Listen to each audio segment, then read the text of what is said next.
various holes that we were able to identify and send to them. And I'm very pleased, and I want to say that the Killarney constituency is very pleased. We still have the challenge with the littering, and it's expensive for us, all government, to clean with great regularity. And therefore, I would be seeking assistance from the member, whether he can put signs along a lot of the verges saying no littering, fine, so-and-so. At least use that as some form of deterrent. It may not necessarily work, but some people will respond. Madam Speaker, it is my pleasure again to rise on behalf of the good people of the Killarney constituency who sent me here to be their voice. I have to keep speaking up for them as they, along with many other Bahamians, are being punished by this administration because they voted for FNL. As I've said in this House before, Madam Speaker, the Bahamian people are not getting the proper attention they deserve from this New Day administration. But be assured that I will continue to be a fearless voice for the Killarney constituency. It is for them that I press for a better governance for our country. We are debating the Public Finance Management Bill 2023 and the Procurement Bill. Madam Speaker, we had undergone extensive consultation by numerous entities, chamber, biker, lawyers, etc., and we had gotten agreement with respect to the outcome. We were set to debate the Central Bank of the Bahamas Amendment Bill 2023, but at the last minute, this was pulled. Madam Speaker, you can imagine that I prepared all, informed that we were debating certain bills, prepared only to receive a communication at exactly 7:35 a.m. yesterday morning that we will not be debating those. This is what we will be debating. It don't give a man proper time to prepare. But so be it.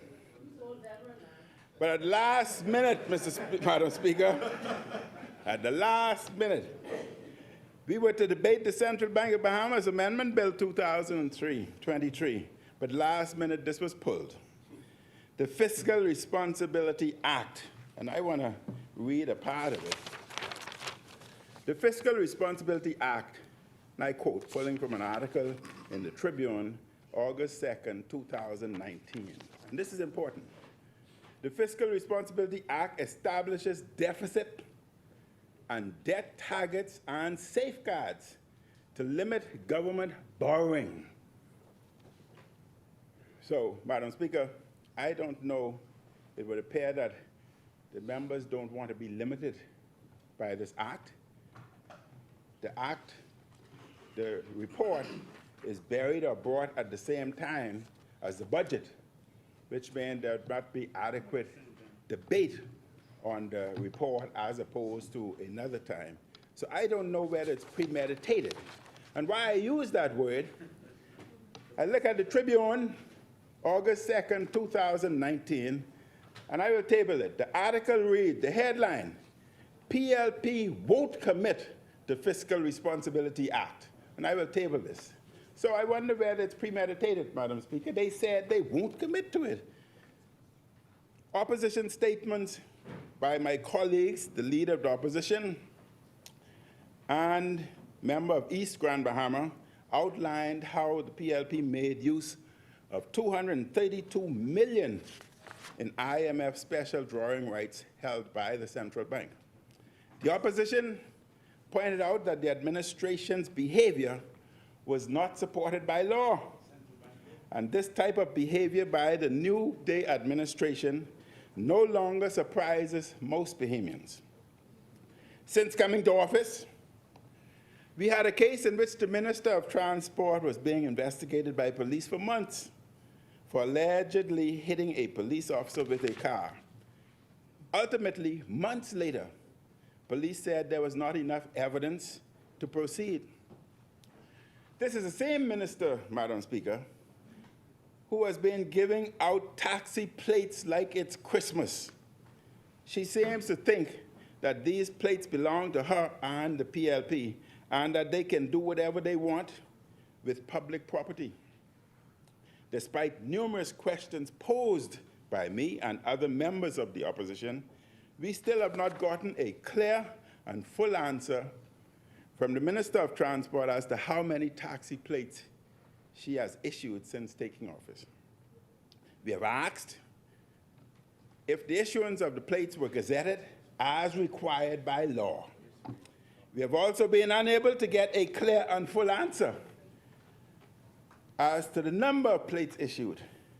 But if it was gazetted, the law requires you to know that information, and that's why the member don't know. However, I can say, Madam Speaker, that when just pre-election, the number of plates was 1,135. My last count was 1,805, which meant that the member has issued 700 plates. Last count, are you? Looking at the plate numbers. 700. Mr. Deputy, Madam Speaker. The chair recognizes the honourable member for West Grand Bahama. The member is speculating that looking at the plate numbers, he's able to arrive at an increase of about 700 or so. I think the member would wish to not refrain from going in that area and allow for the numbers we put on the table. The member of Elizabeth has committed to, upon completion of the work being done, to ensure that the numbers are made available to all. Thank you, honourable member. Thank you, Madam Speaker. Madam Speaker, I have been in consultation with taxi drivers as to the sequence, and there's approximately 700 plates that was issued. And the member, if she had followed the law, she could have answered that very easily. Madam Speaker, I want to refer to the quote by the member for St. Michael, Carmichael, in the Tribune 19th of 1st, 2023. I quote, "The Bahamas is a country covered by the rule of law." Obviously, the member for Elizabeth is unaware. So much for accountability and transparency. The New Day administration, Madam Speaker, is a do-as-you-like government. They think rules are discretionary and do not apply to them. When it comes to them, the New Day administration does as it pleases because they are a very, very entitled bunch. There are certain rules for Bahamians and a different way of proceeding for PLPs, especially those in high command. When it's time for working Bahamians to pay more taxes, they want all the rules followed right away. This is the government of tax, spend, and waste that is spending huge sums on consultants and travel, while many Bahamians are suffering from high costs made worse by PLP policies. The PLP are desperate to get money from the Bahamian people, and they want it now. Madam Speaker, under the Ingham administration, Nico Grant, as Minister of Work, embarked on what we call an infrastructural crusade. The Minnis administration continued with the infrastructural crusade. The Davis administration abandoned the infrastructural crusade and went on a tax crusade. Madam Speaker, in an editorial on March 2nd, 2023, the Tribune noted, when Prime Minister Philip Davis gave his mid-year budget communication last week, it seems something did not add up. He told the House that the government experienced a net deficit of $285.7 million. That's $7.8 million more than the previous year. The press duly reported this rise in deficit, ourselves included, and yesterday, Mr. Davis started out on the offensive, blaming the press. However, when East Grand Bahama MP Kwesi Thompson pointed out that Mr. Davis's actual speech last week contained the figures that the press reported, he found a new target, his speechwriters. He said that was a misspeak by the writers. That's why I made a point to correct it. What I said today is correct. It went on. Madam Speaker, I'm just getting over a cold. It went on. If that was the case, then why did he not say so in the first place? And why did it take the intervention of Mr. Thompson to nudge him to where he apparently wanted to be to make a point to correct it? Is it really so hard to get up and tell the House that you misspoke and that you wanted to correct the record? If Mr. Thompson had not intervened, would Mr. Davis have left it as an attack on the media for accurately reporting his words?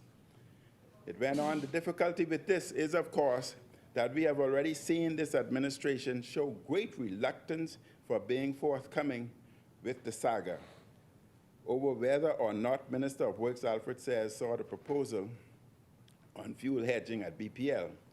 It further went in December. Mr. Sayers finally admitted that he had been briefed on fuel hedging, but it took a long while for him to get there.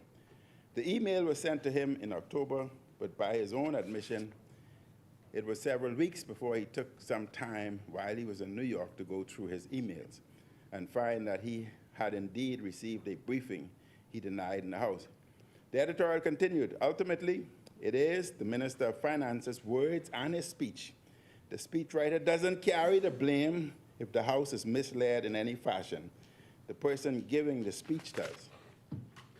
Mr. Davis should have just accepted the error on his part from the start and would likely have looked better for doing so. Shifting the blame to others is never a good look when we all saw him say the words himself. Madam Speaker,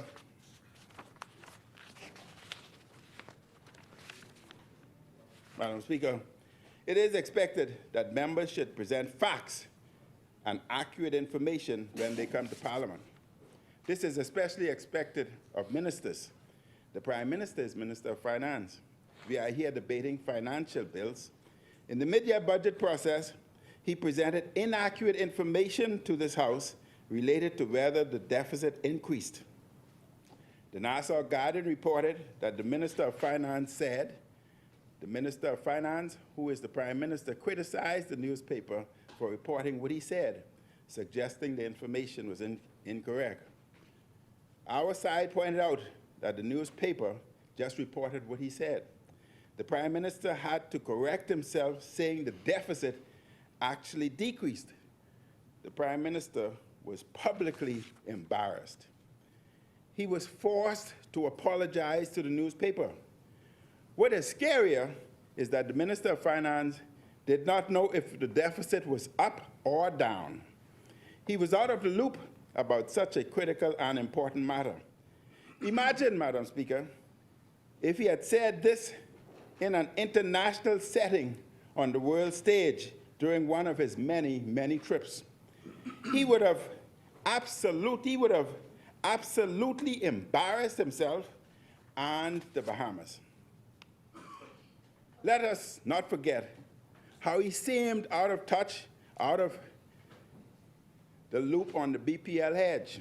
The Ministry of Finance really is too big for him. Madam Speaker, he blamed one of his writers for the error about the deficit number. I do not remember any Prime Minister throwing his staff under the bus so publicly like this Prime Minister, ever. Nothing, it has never happened. But Madam Speaker, I go back to July 29, 2014. And I will table this.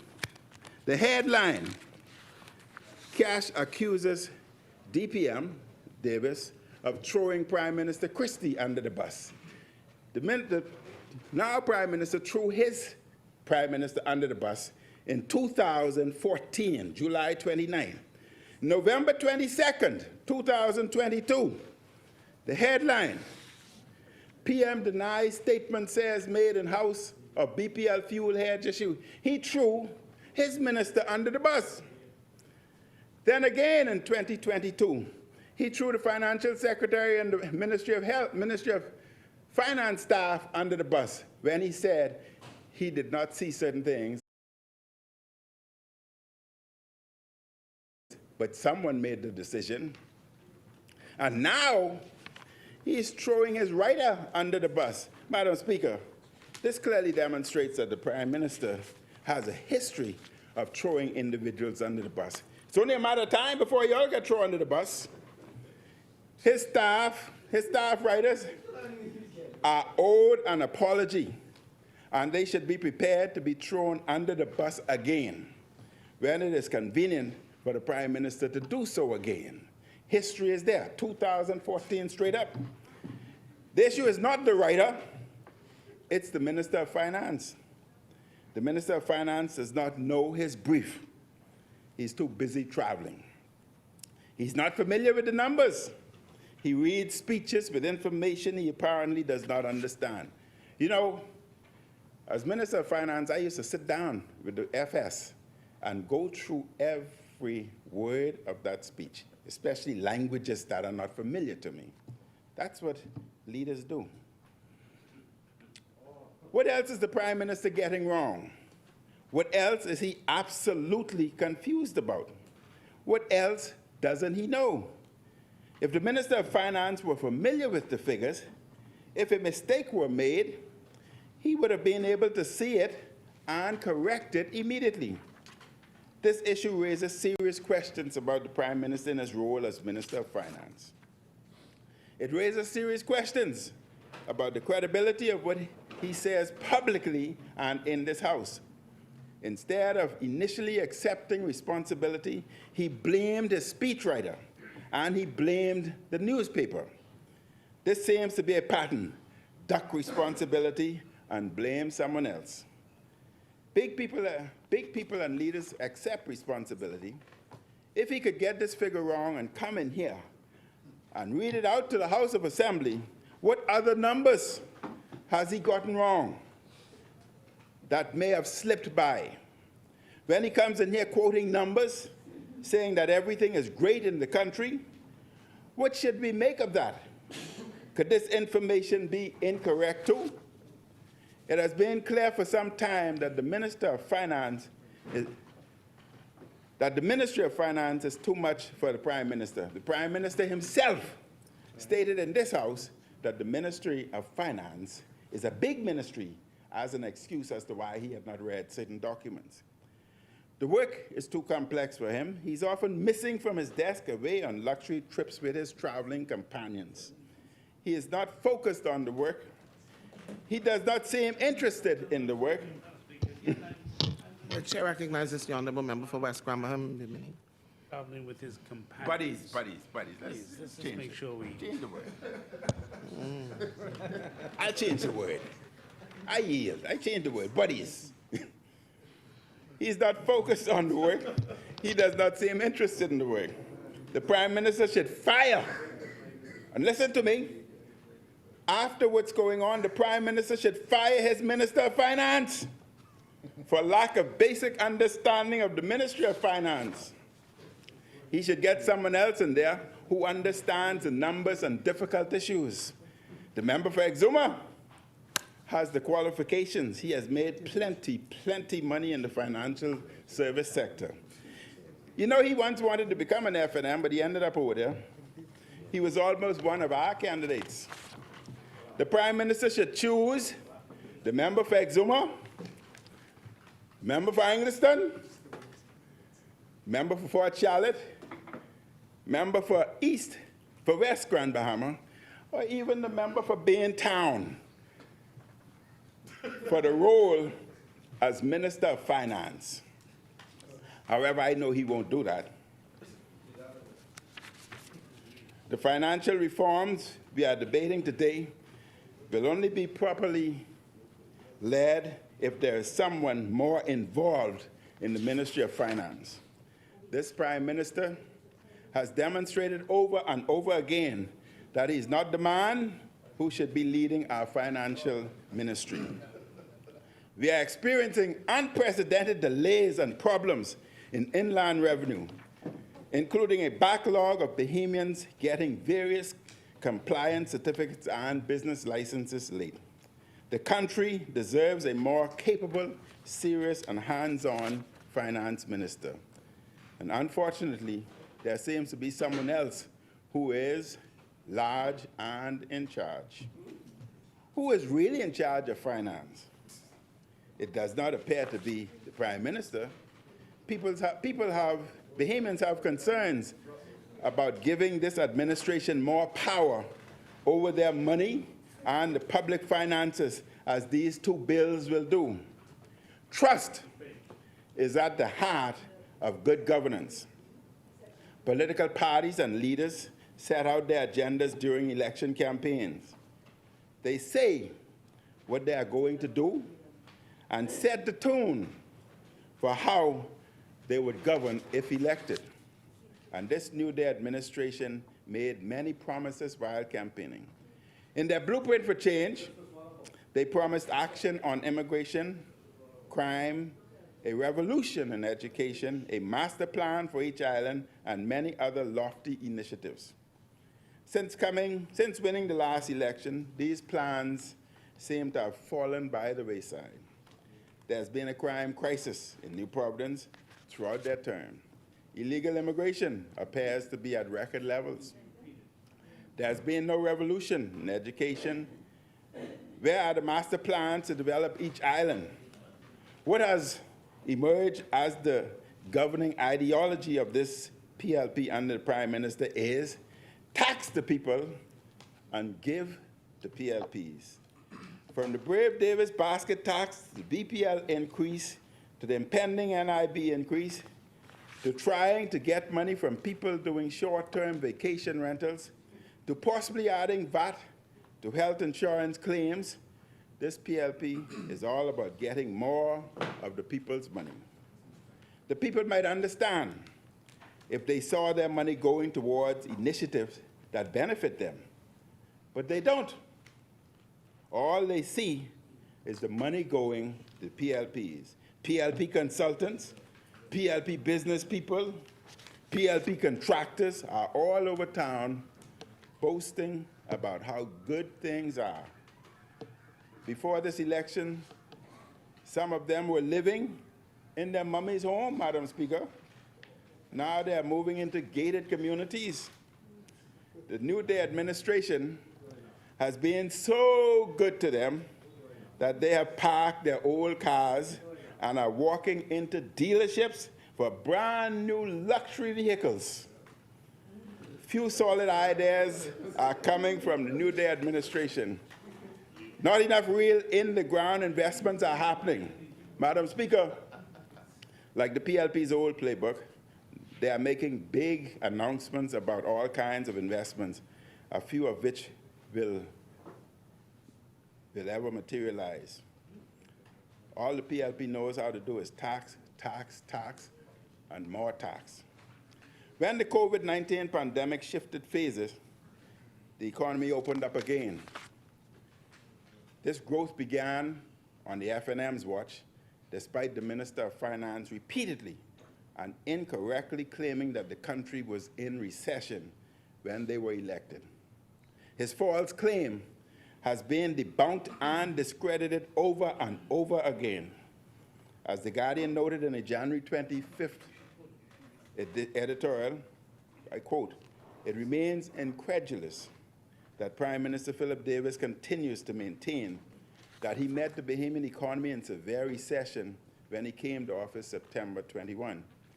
Davis made the claim in his national address last October and repeatedly in the House of Assembly since election.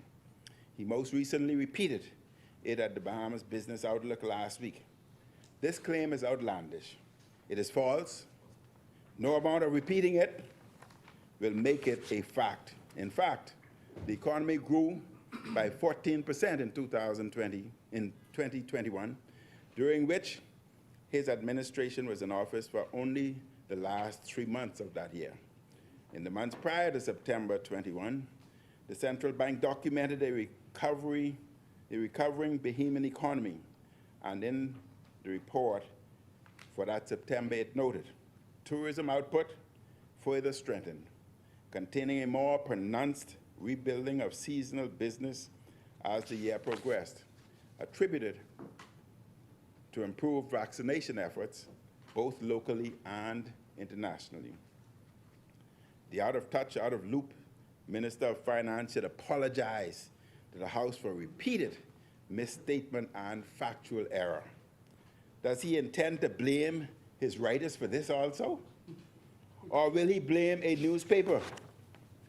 We know it is unlikely that he will take responsibility for repeatedly misleading the country on this matter. Madam Speaker, the FNM also left some good projects in place that are now opening. But we know from his mistakes about the deficit numbers and BPL that he often makes bold, false claims. Despite the economy improving, which began under the FNM, PLP taxes and cost of living increases are preventing many Bahamians from fully feeling the better times. Every time Bahamians feel as if they may be making a little more and able to save a little more, the government creates a new tax or cost of living increase to take away those gains.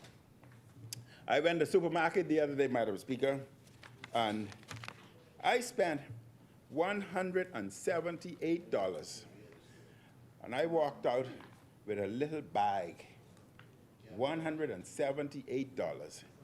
Many people, no caviar, that was corned beef and different things. Corned beef and sardine, grits. You know, I like my sardine and grits. But Madam Speaker, the point is, many people are hurting. People are ignoring the purchase of foods because they can no longer afford food. Many people are going to bed hungry. Many Bahamians now fully realize that they were sold false dreams by the PLP at the last election. The new day was only a promise of a better day for PLPs. The Bahamian people no longer trust this New Day administration to act in their best interest. The Minister of Health made a statement that the hospital is filled because of the increase in chronic non-communicable diseases. Not COVID, chronic non-communicable diseases. And you know why that's so? Because food price, because you are placed a tax on prescription drugs. Individuals cannot afford to purchase their medication. Instead, they use the extra resources, the extra cash, to purchase food. And as a result of that, their non-communicable diseases go out of control, and they present themselves at the hospital, which will cost us even more. If you had not placed the tax there, the situation in the hospital that we see today would not be as bad. The PLP has shown who it is quickly in a year and a half. And this philosophy, Madam Speaker, tax the people and spend on PLPs. Madam Speaker, the people cannot take any more tax. We ask for accountability. We want to know exactly how the monies are spent and how much are spent. Madam Speaker, I thank you very much. Thank you, Honourable Member. The Chair recognizes the Honourable Member for West Granma.